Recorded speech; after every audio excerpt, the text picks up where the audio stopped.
Après avoir étudié l'avènement de Samsu-Iluna la semaine dernière, nous allons nous pencher aujourd'hui sur les 7 premières années de son règne. Nous verrons dans un premier temps que, paradoxalement, cette période est assez mal connue.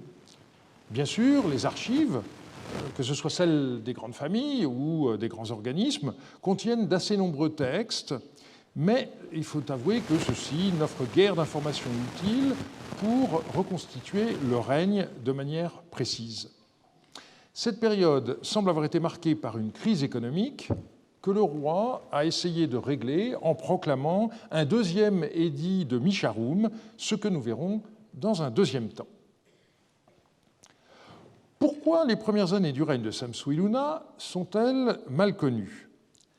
Eh bien, je pense que la réponse est une coïncidence entre ce que j'appellerais les conditions structurelles de nos connaissances, le hasard des fouilles, mais aussi, sans doute, la réalité historique. Du point de vue des sources, nous sommes handicapés du fait que nous n'avons pas de correspondance de Samsu-Iluna équivalente à ce que l'on possède pour le dernier tiers du règne de Hammurabi. Pour Hammurabi, en effet, nous avons quelques lettres retrouvées dans le palais de Mari, mais surtout les quelques 200 lettres retrouvées à Larsa et qui datent de la période postérieure à l'annexion babylonienne. La moitié adressée au gouverneur Sinidinam et l'autre moitié au responsable du domaine royal, Shamash-Razir. Et on n'a rien de tel pour Samsu-Iluna, sans qu'on sache exactement pourquoi. Alors, la seule explication que j'ai à vous proposer, c'est que Samsu-Iluna a remplacé Sinidinam par un autre gouverneur, a remplacé Shamash-Razir par un autre responsable du domaine royal, que ces personnes gardaient leurs archives à domicile, et troisièmement, que les fouilleurs clandestins ne sont pas tombés sur ces maisons-là. Voilà. Alors, vous pourrez trouver que ça fait beaucoup de conditions, mais je ne vois pas comment expliquer autrement la situation. Et je dirais que, à l'inverse, ce qu'il nous faut retenir de cela, c'est la chance énorme qui est la nôtre d'en savoir davantage sur la fin du règne de Hammurabi.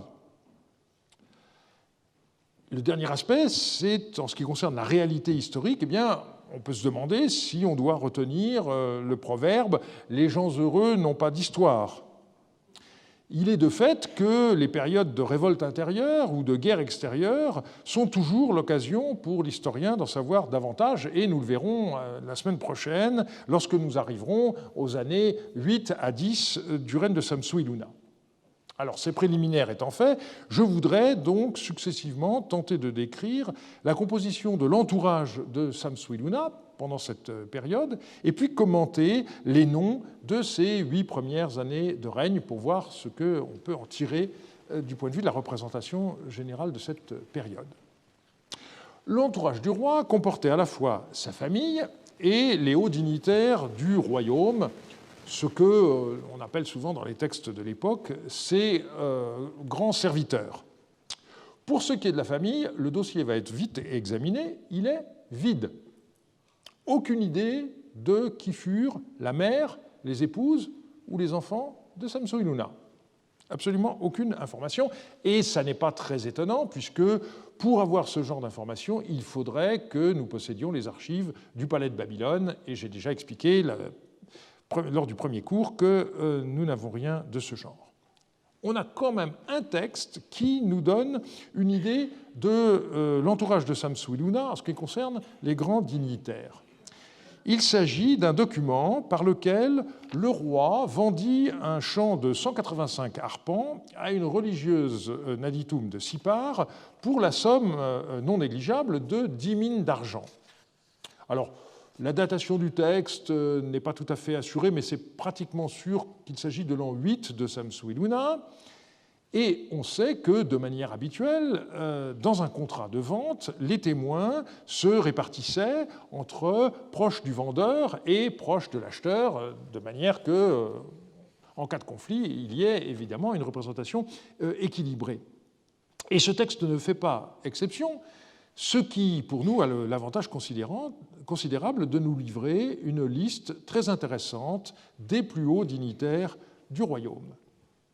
On trouve en tête de ces témoins, donc, Marduk Muchalim, qui porte le titre de Shapir Redé, une sorte de généralissime, donc un haut militaire. Il est suivi par un personnage nommé Sumuhammu. Contrairement aux autres témoins, son nom n'est pas suivi d'un titre, mais de sa qualité de fils de Sumuditana. Et Martin Stoll, qui s'est intéressé à ce texte, a estimé que ce Sumuditana était vraisemblablement le fils de Hammurabi mentionné dans les textes de Marie, auxquels j'ai fait allusion la fois précédente, et de la sorte, donc, ce Sumuhammu pourrait avoir été un neveu du roi Samsu-Iluna. Donc, j'avais dit qu'on ne savait rien sur sa famille. Dans ma liste, je n'avais pas mentionné les neveux, mais enfin, c'est tout ce qu'on peut en tirer. Vient ensuite un personnage qui s'appelle Nabiou Malik et qui porte le titre de Chandabakoum, donc ce qu'on peut traduire mutatis mutandis comme le ministre de l'économie. On a ensuite un personnage dont le nom n'est suivi d'aucun titre, mais qui a un nom sumérien tout à fait éloquent, Namtilani Idou, ce qui signifie « sa vie est bonne ». Et dans ce genre de nom propre, le possessif ne renvoie pas à la personne qui porte le nom, mais renvoie au souverain. C'est la vie du roi qui est bonne. Et on a des exemples qui nous montrent qu'un nom sumérien de ce genre est abrégé et que le nom complet comporte le nom du roi par devant. Donc on peut supposer que ce personnage s'appelait Samsu-Iluna, Namtilani Idou, Samsu-Iluna, sa vie est bonne. Alors, on a des personnages de ce nom qui sont documentés à l'époque de Hammurabi dans les archives de Sinidinam et de Shamash-Razir auxquels j'ai fait allusion tout à l'heure, mais on n'est pas sûr qu'il s'agisse du même individu puisque ce type de nom propre peut être porté par des hauts fonctionnaires de générations différentes. Viennent ensuite Sagil Mansoum et Ea Retsushu, tous les deux qualifiés avec le titre de Ugula Shui, donc chef des barbiers. Alors, le nom du premier renvoie au grand temple de Babylone, et Sagil, abrégé ici en Sagil. Quant au nom du second, eh bien, il signifie le dieu Ea est son aide, et là encore, le possessif renvoie au souverain. On sait à quel point les barbiers du roi jouissaient de la confiance du souverain, puisqu'ils pouvaient approcher de celui-ci le rasoir à la main. Donc, on ne laisse pas n'importe qui faire ça. Et si j'osais, je dirais que les barbiers de jadis sont devenus les barbouzes d'aujourd'hui, mais je sens que je me laisse entraîner sur un terrain glissant, et je reviens donc rapidement à ma liste de témoins. On trouve ensuite un intendant du palais qui porte lui aussi le titre de Chandabakoum, qui s'appelle Damik Marduk. Et la liste se termine avec deux ministres Shukaloum, respectivement Hadad Ili et Khadanshu Likshud. Le nom de ce dernier signifie « puisse-t-il atteindre son but ?» Et là encore, c'est un vœu que l'on fait envers la personne du roi. L'ordre d'énumération des témoins est-il protocolaire ? Eh bien, j'aurais tendance à dire que sans doute pas, parce que, personnellement, j'aurais mis les ministres Shukaloum beaucoup plus haut dans la liste, avant le ministre de l'économie, par exemple, ou avant l'intendant du palais. Donc, on peut penser que le scribe qui a rédigé cette liste de témoins ne doit pas être considéré comme nous ayant donné ces témoins en ordre hiérarchique.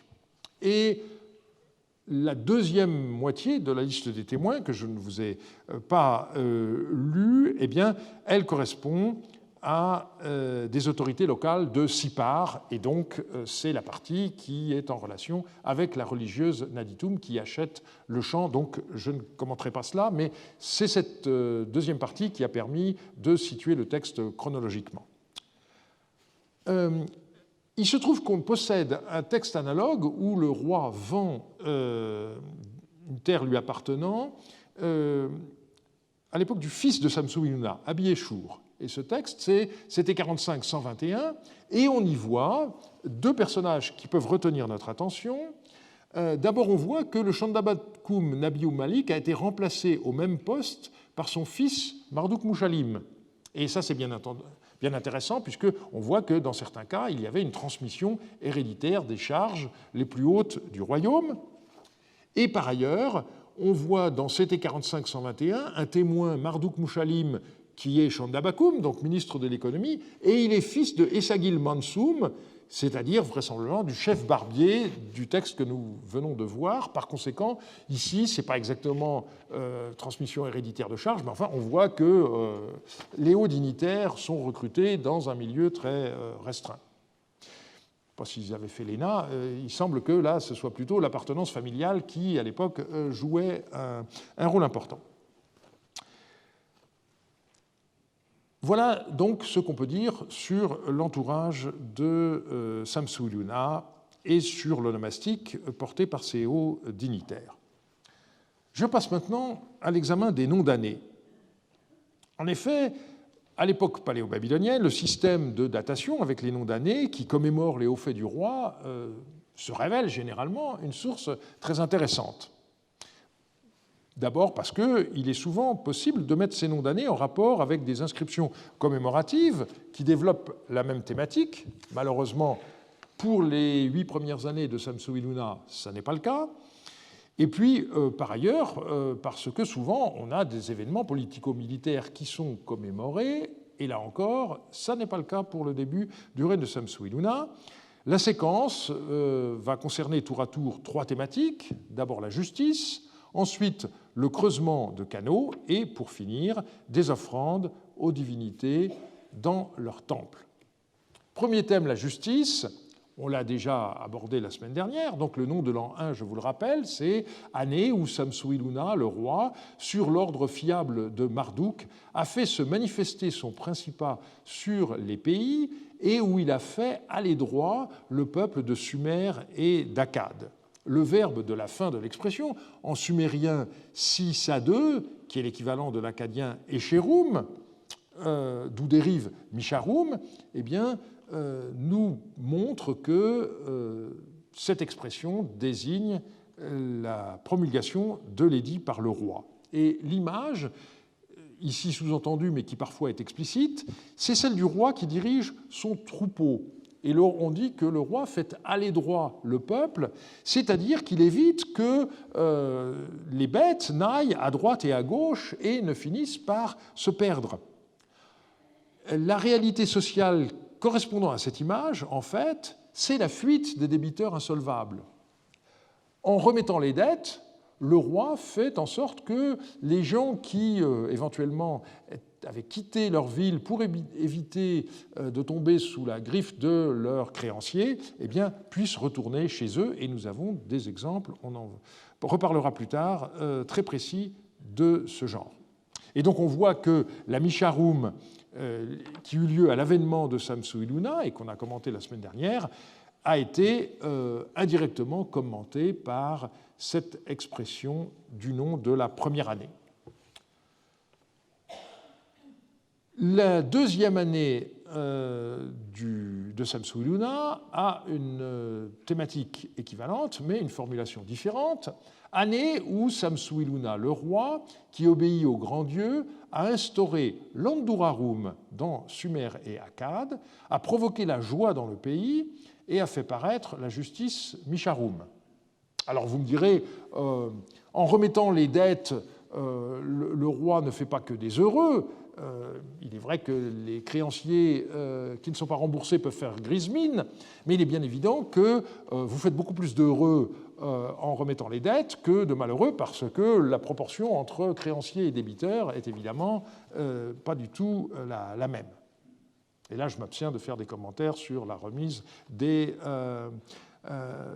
la taxe d'habitation, parce que sinon vous allez trouver que j'exagère avec ce type de clin d'œil anachronique, mais enfin, c'est un fait que ça fait 80% des gens qui devraient être heureux, nous dit-on, en ce moment, à la fin du mois.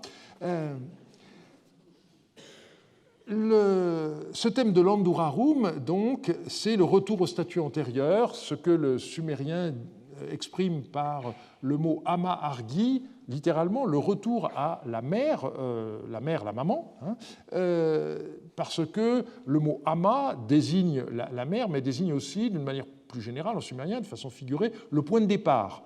On nous dit par exemple que les jours passent, les mois passent, et l'année revient à son ama, son point de départ. Et ici, eh bien, c'est le retour au statut antérieur. On aura tout à l'heure l'occasion de commenter cela plus en détail. Et donc, on voit que l'an 2, le nom de l'an 2 de Samsu-Iluna continue à commémorer une mesure qui, en réalité, a été prise dès son avènement. On passe ensuite à une thématique de type agricole, avec 2 noms d'années qui célèbrent les travaux hydrauliques de Samsu-Iluna et que j'étudierai à la lumière d'un article que j'ai écrit il y a quelques années. Le nom de l'an 3 est le suivant, année où le roi Samsu-Iluna creusa le canal nommé Samsu-Iluna Nagab Nurshi, un canal qui depuis longtemps avait été négligé, faisant sortir à l'intérieur du pays de vastes surfaces cultivables et sortant des pays étrangers. Alors la fin de la formule, qui décrit le canal comme sortant des pays étrangers, n'est pas claire, elle ne se trouve dans aucun document de la pratique, mais seulement dans une liste, et donc je ne passerai pas davantage de temps à commenter cela. Ce qu'il faut souligner, c'est que, de manière générale, les canaux en Mésopotamie, comme les murailles des villes, comme les temples, portaient des noms propres. Et on en a ici un bel exemple. Le nom akkadien du canal Samsu-Iluna Nagab Nurshi, signifiant Samsu-Iluna est la source de l'abondance pour le peuple. Et en effet, en creusant un canal, eh bien, le roi permet qu'il y ait davantage d'eau pour l'irrigation et donc des moissons plus abondantes. Alors le problème que nous avons, c'est que Sumériens comme Akkadiens ne distinguent jamais clairement des actes comme bâtir et rebâtir, creuser ou recreuser. Mais la formulation sur le fait que le canal a été depuis longtemps négligé montre bien qu'il s'agit ici du recreusement d'un canal préexistant qui s'est manifestement peu à peu envasé, faute d'entretien. Mais notre difficulté, c'est que le canal a reçu un nouveau nom et donc nous ne pouvons pas savoir de quel canal antérieur il s'agit. Et c'est dommage parce qu'il y a des rois qui ont trouvé des formules qui sont meilleures. Par exemple, Rimsin, dans le nom de sa 22e année, a commémoré ses travaux d'irrigation de la manière suivante. Année où, sur l'ordre des dieux An, Enlil et Enki, le pasteur fiable Rimsin recreusa un canal dont le nom était oublié depuis longtemps et le nomma canal pur, ajoutant de larges surfaces de terre cultivable à ces localités riveraines. Donc là, on nous dit bien que le canal a changé de nom, même si on ne nous donne pas le nom ancien du canal. Alors, dans le cas de Samsu-Iluna, eh bien, nous savons que le canal qu'il a ainsi remis en état a continué son existence par la suite parce que le nom de l'an 11 d'Amitsaduqa, donc arrière-petit-fils de Samsu-Iluna, mentionne ce canal. Année où Amitsaduqa, grâce à la grande sagesse que Marduk, son seigneur, lui a attribuée, a construit Dur-Amitsaduqa, grande forteresse semblable à une montagne, sur la rive du canal Samsu-Iluna Nagab Nurshi, sur la plus haute rive à la prise d'eau sur l'Euphrate. Alors, ce nom d'année a un double intérêt, nous montrer que le canal a ensuite été entretenu correctement puisqu'il était encore en usage des générations plus tard, d'une part, et d'autre part, on voit qu'il s'agissait d'un canal de dérivation de l'Euphrate. Malheureusement, ni Samsu-Iluna ni Amitsaduqa ne nous disent à quel endroit se situait la prise d'eau de ce canal, donc on a une difficulté pour le situer sur la carte. L'idée développée par Samsu-Iluna, c'est que cet ouvrage a permis d'augmenter les surfaces agricoles grâce à l'irrigation. Et là encore, c'est une thématique que l'on trouvait déjà développée dans certains noms d'années du roi de Lhasa, Rimsin. Par exemple, dans le nom de son année 23, année où le pasteur fiable Rimsin recreusa l'Euphrate, de Larsa jusqu'à la mer, rendant cultivables de grands secteurs sur ses rives et procurant une eau permanente à Our.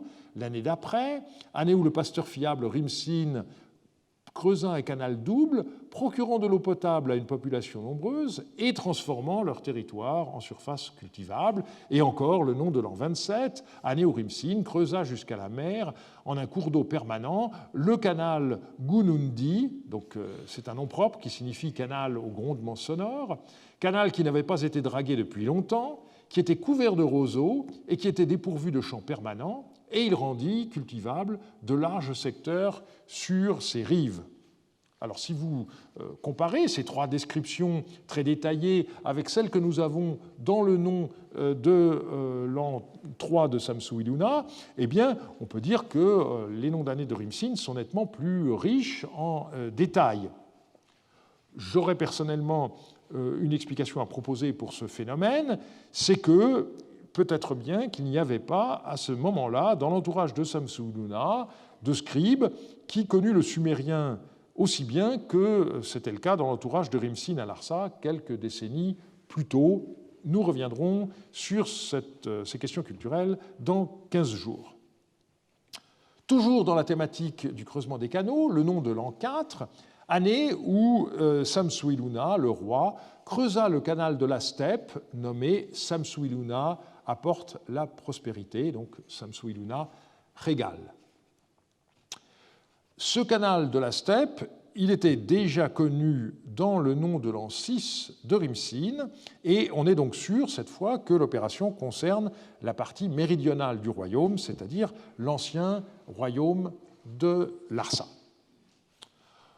On passe maintenant à la troisième thématique, celle des offrandes aux dieux, et on retrouve le nom de l'année 5 de Samsu-Iluna.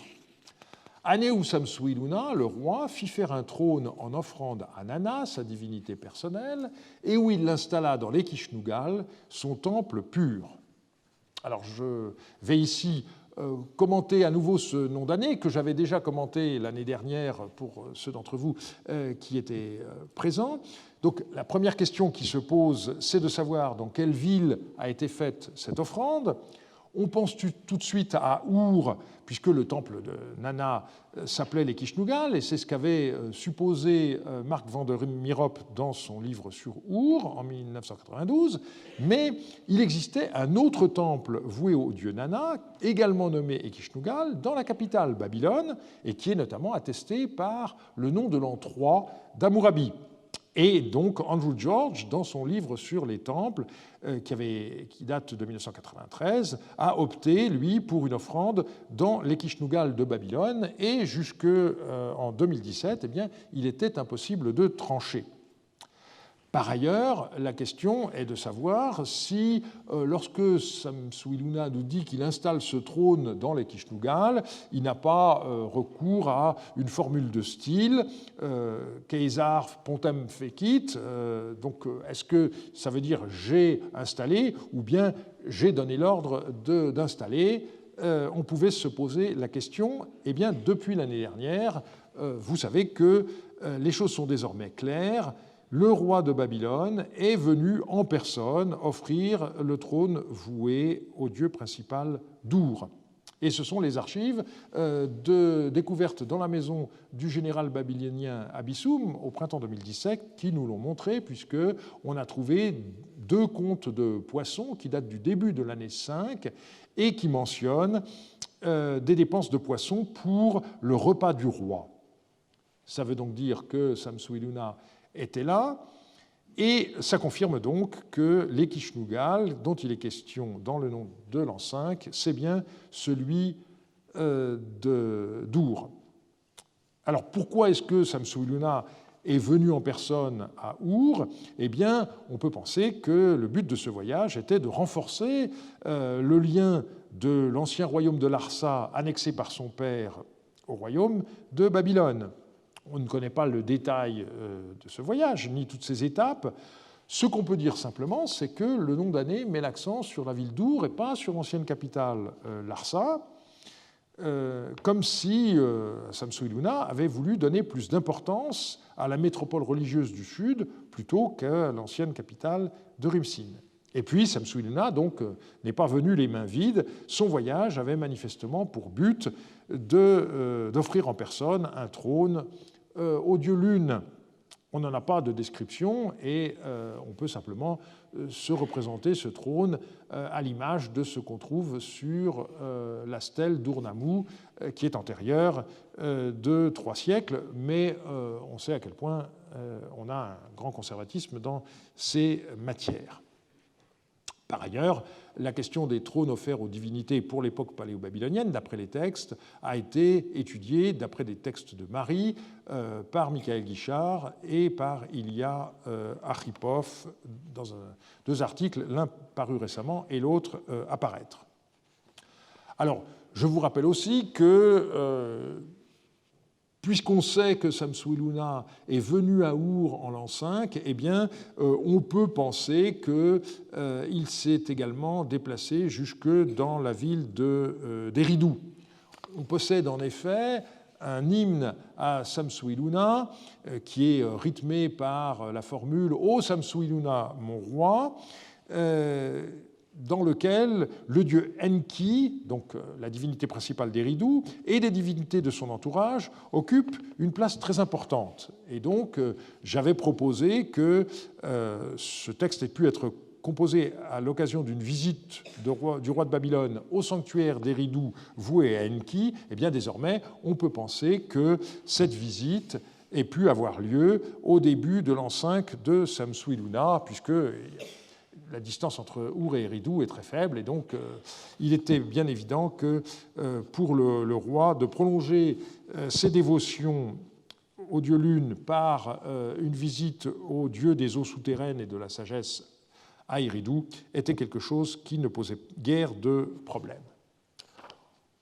On passe maintenant à l'an 6, année où Samsu-Iluna, le roi, pour les dieux Shamash et Marduk, qui avaient exprimé le désir d'objets manufacturés, fit entrer dans les Babars devant Shamash et dans les Sagiles devant Marduk, et installa sur leur socle des statues de divinités protectrices en prière et en or, proclamant la justice. Là encore, la fin du texte n'est pas tout à fait sûre, peu importe. Question préliminaire, c'est comment est-ce qu'un dieu peut exprimer le désir d'une offrande? Eh bien, par un présage fortuit, comme une éclipse par exemple, que les devins devaient ensuite interpréter par le moyen de l'hépatoscopie. Donc on demandait au dieu quel genre d'offrande il voulait, et on avait une réponse par oui ou par non qui permettait petit à petit d'affiner les choses. Alors ici, ce qui est intéressant, c'est le parallèle entre le temple de Shamash et Babar et le temple de Marduk, les Sagiles. Dans le second cas, il ne peut s'agir que de la ville de Babylone, et le parallélisme conduit à penser que les Babars dont il est ici question est plutôt celui de Sippar que celui de Larsa. Et la formule est généralement abrégée sur les documents en année des statuts de divinités protectrices. L'année 7 est également dévolue à la commémoration d'une offrande. Cette fois, Samsu-Iluna a offert à Marduk une arme, sublime emblème brillant en or et en argent plaqué d'or rouge, digne du temple, et il l'a fait scintiller dans les Sagiles comme une étoile du firmament. Donc une comparaison littéraire qui met l'accent sur le revêtement en métaux précieux dont cette arme a été parée. Et je vais jusque en l'an 8, puisque un nom d'année commémore une offrande qui s'est faite l'année d'avant, donc dans le courant de l'an 7. On reste toujours dans la thématique des offrandes religieuses, année où le roi Samsu-Iluna installa dans l'Etur-Kalamma, temple sublime, devant les dieux An et Inanna, un objet d'émerveillement, un socle pour une statue royale décorée de montagnes et de fleuves, apportant prospérité et abondance. Alors, l'Etur-Kalamma était le nom du temple de Inanna à Babylone, où elle résidait avec son père, le dieu An. On n'a pas retrouvé cet objet, mais on a un certain nombre de bas-reliefs où sur lesquels on a des représentations de montagnes avec des écailles et de cours d'eau avec des flots jaillissants qui nous permettent de nous faire une idée de ce à quoi ce socle pouvait ressembler. On voit donc que Samsu-Iluna, après avoir célébré dans les noms de ces années 3 et 4 des travaux d'irrigation, consacra les noms des 4 années suivantes à commémorer des offrandes à des divinités. Ces offrandes entrèrent dans des temples du cœur du royaume, avant tout la capitale, Babylone, mais aussi Sippar et une seule fois une ville du sud, Our. Alors ces offrandes ne semblent pas avoir été rendues possibles par du butin, puisque, pour autant que nous le sachions, Samsu-Iluna ne semble pas avoir organisé de campagne militaire d'envergure à l'extérieur de son royaume pendant toutes ces années, mais c'est simplement parce qu'il n'a pas jugé ces éventuelles expéditions d'être commémorées dans des noms d'années. Donc, ce qu'on pourrait dire, c'est que ces offrandes somptueuses montrent la prospérité du royaume qui dégageait suffisamment de surplus pour que les dieux en aient leur part. Eh bien, on va voir que la réalité semble avoir été nettement moins brillante que l'impression qu'on pourrait retirer de ces noms d'années. Il semble bien que derrière cette façade, en effet, le royaume ait connu une sévère crise économique que Samsu-Iluna a tenté de juguler en proclamant une deuxième Misharum au début de sa 8e année. Quels sont les signes de cette crise économique? Eh bien, tout simplement le fait que les arriérés ont recommencé à s'accumuler pratiquement dès le lendemain de la Misharum de son avènement. On le voit en particulier dans les archives des responsables de palmeraies dans la région du Yahurum Shaplum, dont j'ai parlé dans le cours d'introduction. On possède un certain nombre de grands comptes récapitulatifs, comme YOS 1201. Dans ce tableau à 4 colonnes, eh bien, figurent dans la première colonne les apports de date, dans la deuxième colonne, les apports d'argent, donc les redevances versées par les responsables des palmeraies. Et puis, la troisième colonne nous donne le reste à payer. Donc, les 2 premiers apports sont effectués pour l'année 3 de Samsu-Iluna. Il y a un arriéré. Et la dernière colonne nous donne le nom des cultivateurs pour chaque ligne. Or, il se trouve que pour 4 des personnages qui sont mentionnés dans cette liste, nous possédons le texte postérieur qui enregistre la livraison de l'arriéré dû par ces jardiniers débiteurs. Et on voit que, alors que dans cette tablette, les apports ont été effectués au mois 2 de l'année 3 de Samsu-Iluna, les arriérés ne sont réglés que des années plus tard. Dans 3 cas, au mois 2 de l'année 5 de Samsu-Iluna et dans un cas au mois 3 de l'année 6. C'est donc manifestement le signe d'une économie en difficulté puisque les arriérés s'accumulaient dès la 3e année suivant la proclamation de la Misharum mais que les gens n'ont été capables de les régler qu'avec 2 ou 3 ans de retard. Et on voit clairement la faiblesse du système au moment d'une Misharum.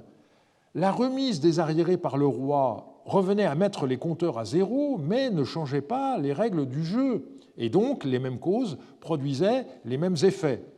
Les rois ne semblent pas avoir compris que des remises ponctuelles ne suffisaient pas et qu'il aurait fallu ce que nous appelons des réformes structurelles.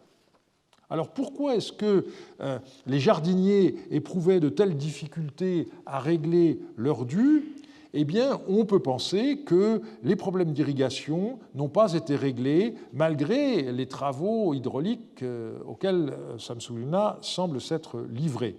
Et donc, l'insuffisance d'eau aurait entraîné des rendements moindres qu'escomptés, d'où l'accumulation de ces arriérés. Alors, on n'a pas de document équivalent pour les autres catégories de travailleurs qui exploitaient le domaine royal, les gens qui étaient chargés des champs d'orge ou encore les bergers, mais il n'y a pas de raison de penser que la situation des palmeraies constituait une exception. Et donc, Samsu-Iluna a été contraint de proclamer une deuxième Misharum.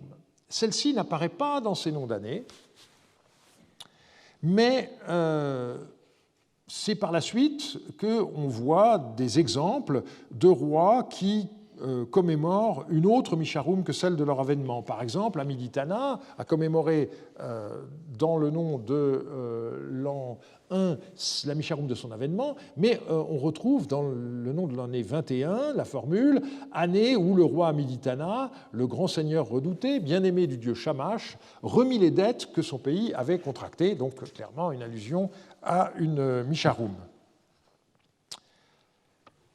Ici, l'an 9 de Samsu-Iluna ne commémore pas du tout la proclamation d'une Misharum.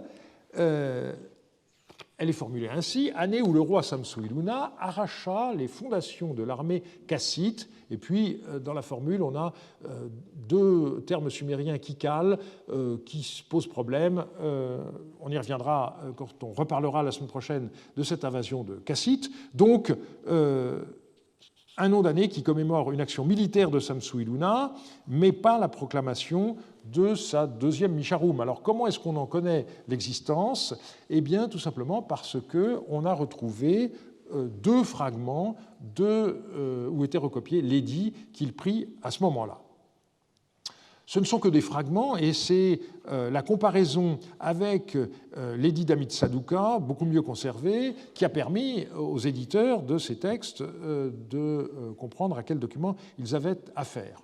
Alors, l'édit d'Amit-Saduqa, lui, il est connu par des tablettes quasiment complètes. La plus anciennement publiée, c'est une grande tablette du musée d'Istanbul, publiée par Krauss en 1958, et puis quelques années plus tard, Finkelstein a trouvé une autre tablette au British Museum qui complétait les lacunes de l'exemplaire d'Istanbul. Et donc on a un texte qui est maintenant quasiment complet et qui a été réédité par Krauss en 1984. Et puis il y a un autre texte, ce qu'on a appelé pendant longtemps l'édit de X, qui a été en fait le premier texte de ce genre connu, et dont maintenant il est sûr qu'il s'agit d'un édit d'Amiditana, le père d'Amit-Saduqa. La redécouverte de l'édit de Samsu-Iluna s'est passée en deux phases. La première remonte à 1965. Krauss a publié dans les Mélanges Landsberger un fragment d'une petite tablette issue des fouilles du Percheil à Sipar en 1894. La face de la tablette comportait une date, à savoir le mois 3 de l'année 8 de Samsu-Iluna, puis ce qui correspond à l'an 1 de l'édit d'Amit-Saduqa. Les arriérés des cultivateurs, des bergers, des équarrisseurs, des gens travaillant dans les estives et des autres tributaires du palais, du fait que le roi a édité une Misharum, sont remis. Le collecteur Mushadinum ne devra pas engager de poursuite contre la maison d'un tributaire. Et au revers du fragment, on a un texte qui est parallèle à l'an 21 de Amit-Saduqa, est vendu, ou bien est placé en gage Kishatum, ou en gage Manzazanum, son Andurarum ne sera pas effectué. Donc je ne commente pas ce texte, on va y revenir avec le second fragment.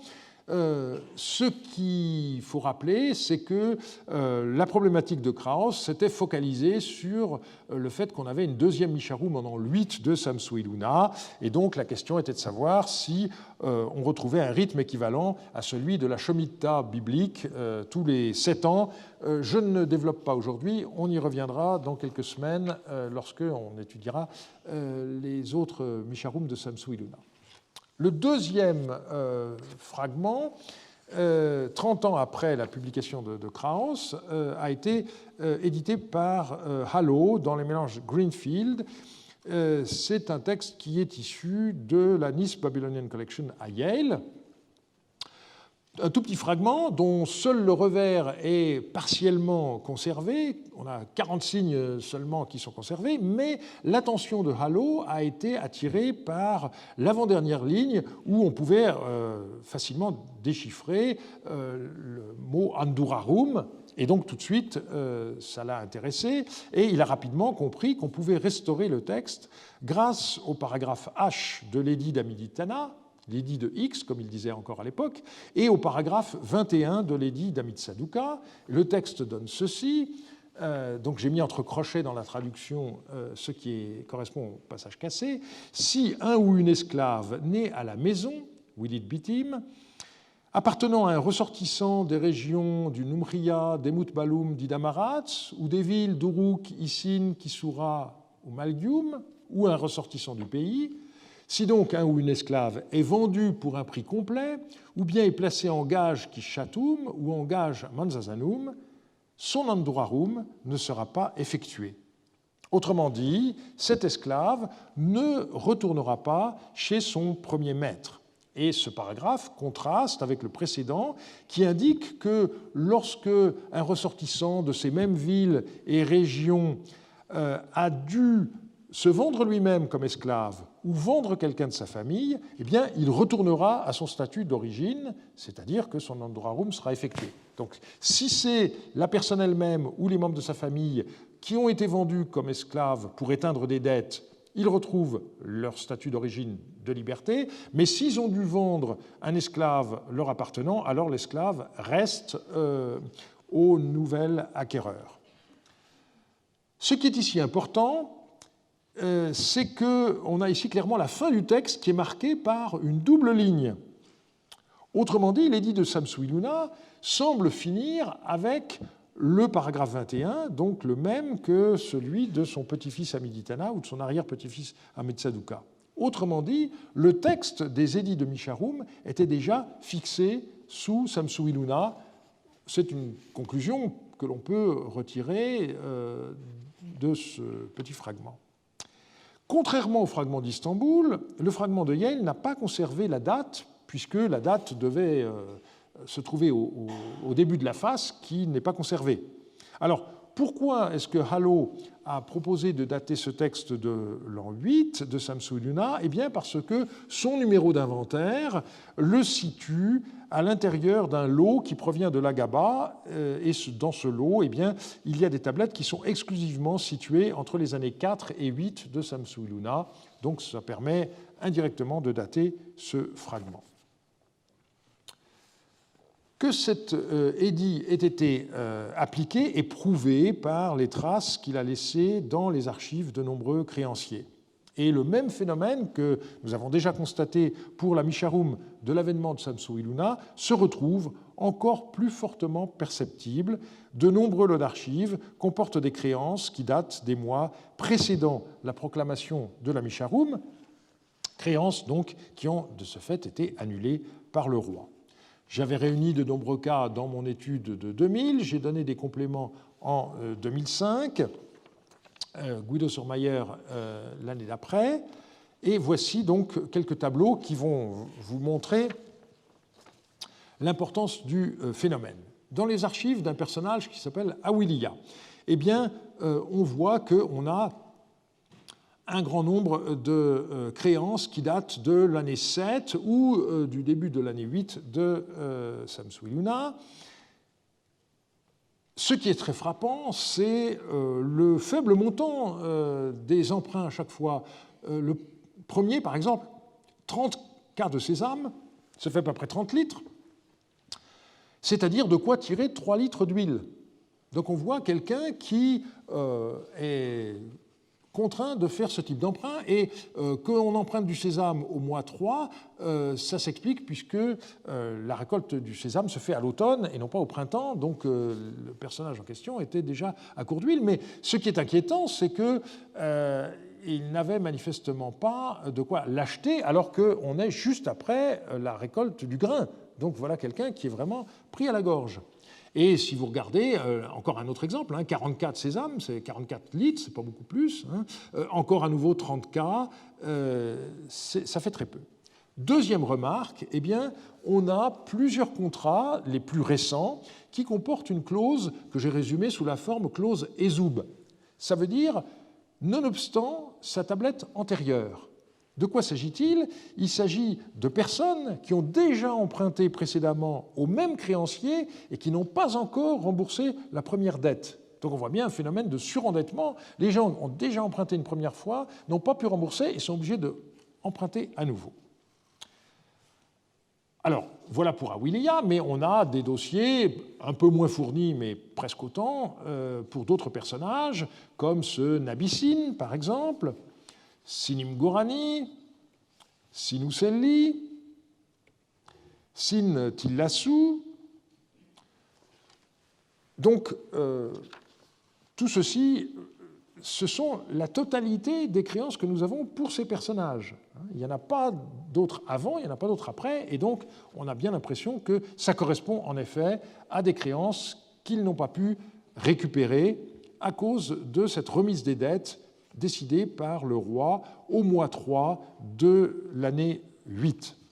Alors on a deux dossiers un peu plus complets et pour lesquels on a l'avantage de savoir d'où ils viennent. Il s'agit de la ville de Lagaba, dont j'ai déjà parlé, en Babylonie du Nord, pas très loin de Kouta, et un certain Ili ou Shamash, eh bien là encore, on retrouve dans ces archives une douzaine de créances. Ça va jusqu'à l'année 2, hein, puis on a une créance de l'année 6, et ensuite 1, 2, 3, 4, 5, 6, 7, 8, 9, 10 pour l'année 7, entre le mois 7 et le mois 11. Alors, ici, il s'agit de créances en bière.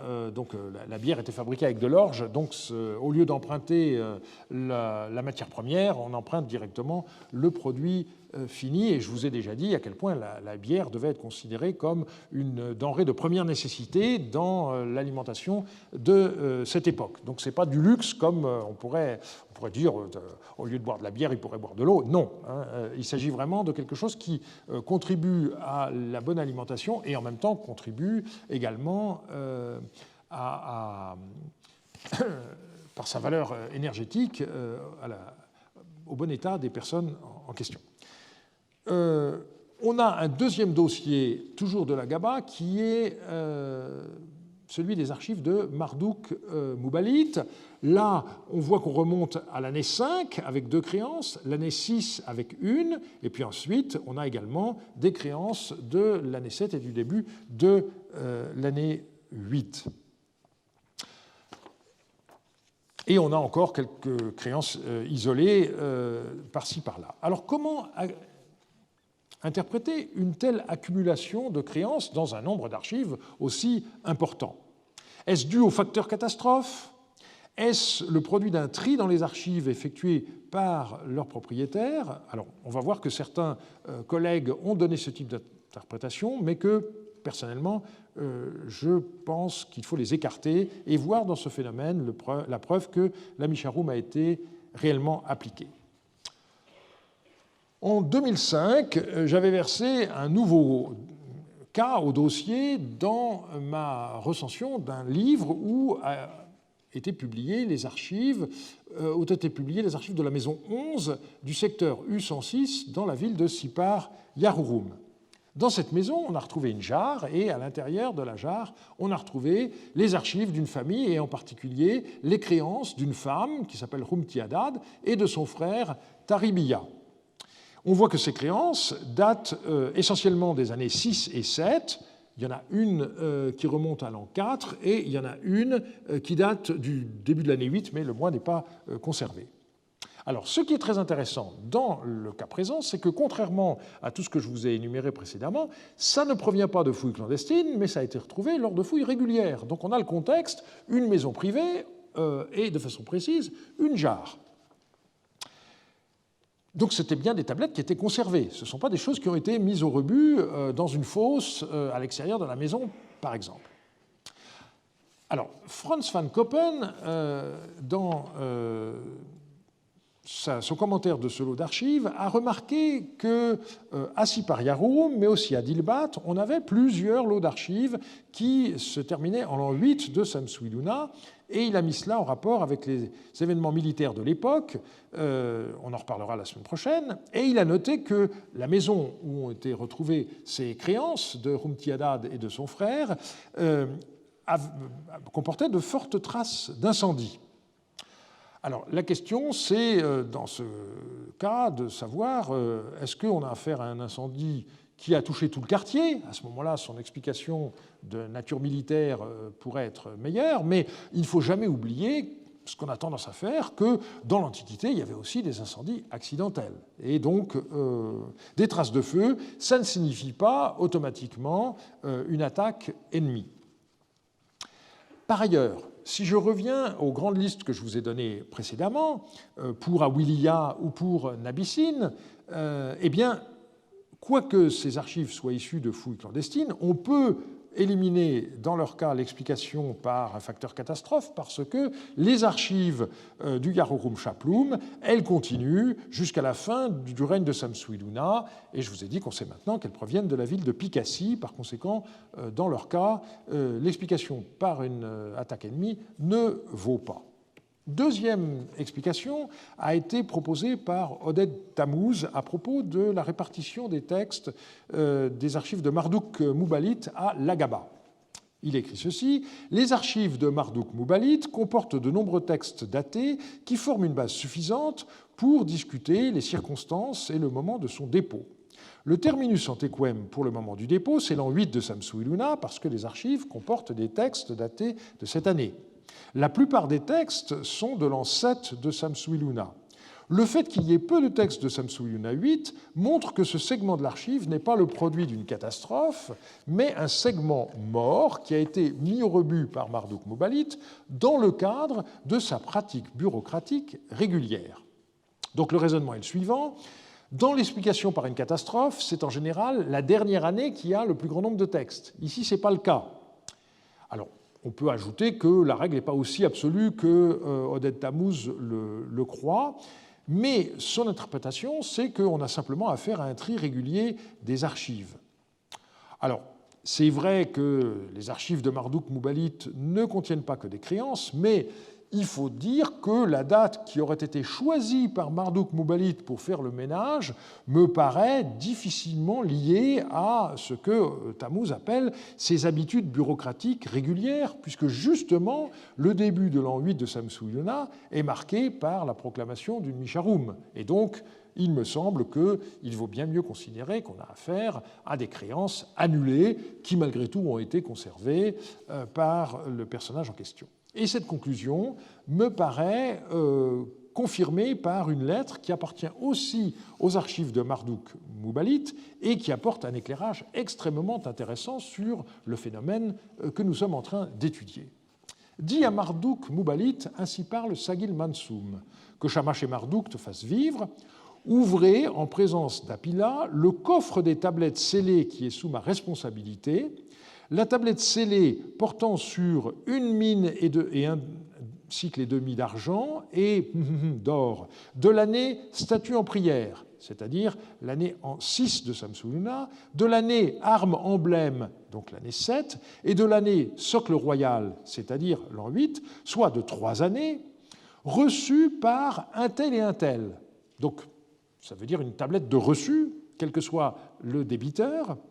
Cette tablette, donc, qui a été livrée au Guzalum Munawirum pour qu'il fasse rembourser ses créances, ainsi est-ce écrit, eh bien, cette tablette scellée fait la moi porter à Babylone. Alors, on peut dire qu'on a une série de créances échelonnées sur 3 ans, c'est-à-dire les années 6, 7 et 8 de Samsu-Iluna, qui ont fait l'objet d'un accord avec certains Munawirum. Ce personnage, jouant plus ou moins le rôle d'huissier moderne, devait recevoir les créances et se charger de les recouvrer. Le total se montait à plus d'une mine d'argent, ce qui est une somme importante, et la transaction entre l'auteur de la lettre et ce Munawirum a fait l'objet d'un contrat en bonne et due forme. Et on possède d'ailleurs, dans d'autres contextes, de telles tablettes de récapitulatifs de créances. Bien que la lettre ne le dise pas complètement explicitement, il est évident que, suite à la Misharum du mois 3 de l'an 8 de Samsu-Iluna, l'affaire est annulée puisque les créances ont été annulées par le roi. Et ce que Sagil Mansoum demande, c'est que le contrat qu'il a conclu avec ce Munawirum lui parvienne à Babylone. Parmi les tablettes de l'Agaba conservées à Yale figure une autre lettre qui présente cette fois l'intérêt considérable de faire explicitement allusion au texte de l'édit de Samsu-Iluna. Dis à l'homme que Marduk fait vivre, ainsi parle Awilsin, que Shamash et Marduk te fassent vivre. Le musicien Pouili a déposé en ces termes devant moi. J'ai donné mon champ à bail et il, c'est-à-dire l'exploitant, m'a donné 2 cycles d'argent en prêt. Il a rassemblé et emporté le grain qui se trouvait dans mon champ, mais ne m'a pas donné le loyer de mon champ. Voilà comment il a déposé devant moi. Comme tu le sais, suite à l'ordonnance de mon roi, celui qui a fait rembourser un prêt et l'a pris doit le rendre. Il est ordonné de ne pas poursuivre la maison d'un soldat, d'un pêcheur ou de toute autre personne accomplissant le service ilkum du roi. Et ceci, c'est une citation de l'édit, comme on le connaît par ailleurs, et comme on l'a vu déjà dans la lettre de Samsu-Iluna pour la Misharum de l'an 1. En voyant ma tablette, reprend l'auteur de la lettre, rends à son propriétaire le grain que tu as fait recouvrer et que tu as pris, ainsi que toi tu accomplis ce que prescrit l'édit de mon Seigneur, en son absence tu me prives de grain. Donc le passage des lignes 15 à 20 que j'ai souligné dans la lettre, c'est une citation un peu libre de l'édit de Samsu-Iluna. Alors on n'en possède pas cette partie dans les 2 fragments que nous avons, mais on peut rapprocher ce passage du paragraphe 15 de l'édit d'Amitsaduka. L'adresse de la lettre ne nomme pas le destinataire en utilisant une formule habituelle à l'époque paléo-babylonienne tardive, mais il est très vraisemblable qu'il s'agisse également du Marduk Mubalit que nous avons suivi jusqu'à présent. Donc la transaction qu'on peut reconstituer est la suivante. Ce Marduk Mubalit aurait prêté 2 cycles d'argent à un musicien nommé Pouili qui aurait donné en gage un champ. Et donc, vu l'allusion qui est faite aux soldats, aux pêcheurs et à toute autre personne accomplissant le service ilkum du roi, eh bien, on peut dire qu'il y avait des musiciens qui étaient donc dans cette catégorie-là. Et par conséquent, en rétribution pour le service que ce musicien rendait au roi, il recevait un champ que nous décrivons dans notre terminologie actuelle comme un champ de subsistance dont il avait l'usufruit. Et au moment de la moisson, eh bien, Marduk Mubalit, qui cultivait le champ pour le compte de ce musicien, a emporté la totalité du champ qu'il avait cultivé. Alors, si on rapproche ce cas du Code d'Hammurabi, on pourrait dire que normalement, la procédure aurait dû être la suivante. Pouili aurait dû récupérer la totalité de la moisson, puis rembourser le prêt avec son intérêt et rembourser les frais de mise en culture du champ. Mais on peut penser que Marduk Mubalit s'est dit, de toute façon, il ne lui serait rien resté, et donc il s'est servi lui-même. Mais entre-temps, le roi a proclamé une Misharum. Et donc la dette de Pouili étant remise, le musicien n'était plus débiteur à l'égard de Marduk Mubalit que des frais de mise en culture du champ, et donc c'est pour ça qu'il réclame. Alors cette lettre est intéressante parce qu'elle permet de comprendre pourquoi les contrats de louage de champs étaient indirectement affectés par les édits de Misharum, parce qu'ils étaient souvent accompagnés d'un prêt. Et les archives d'Awilia, que j'ai mentionnées tout à l'heure, eh bien, comportent un texte de location de champs qui est daté du mois 2 de l'an 8 de Samsu-Iluna, donc juste avant la proclamation de la Misharum. Et donc ça montre bien que là encore, comme les créances, c'est un texte qui a été annulé. Et à contrario, on a un texte qui est postérieur à la proclamation de la Misharum, qui date du mois 6 de l'an 8. Et sur la tranche, on a l'indication que le texte a été rédigé après l'édit Warki Tsimdatim. Sous-entendu, c'est quelque chose qui est après l'édit, donc qui n'est pas affecté, qui n'est pas annulé. Et donc, dans quelques mois, quand il y aura le moment de la moisson, eh bien, le cultivateur devra bien verser ce qu'il doit.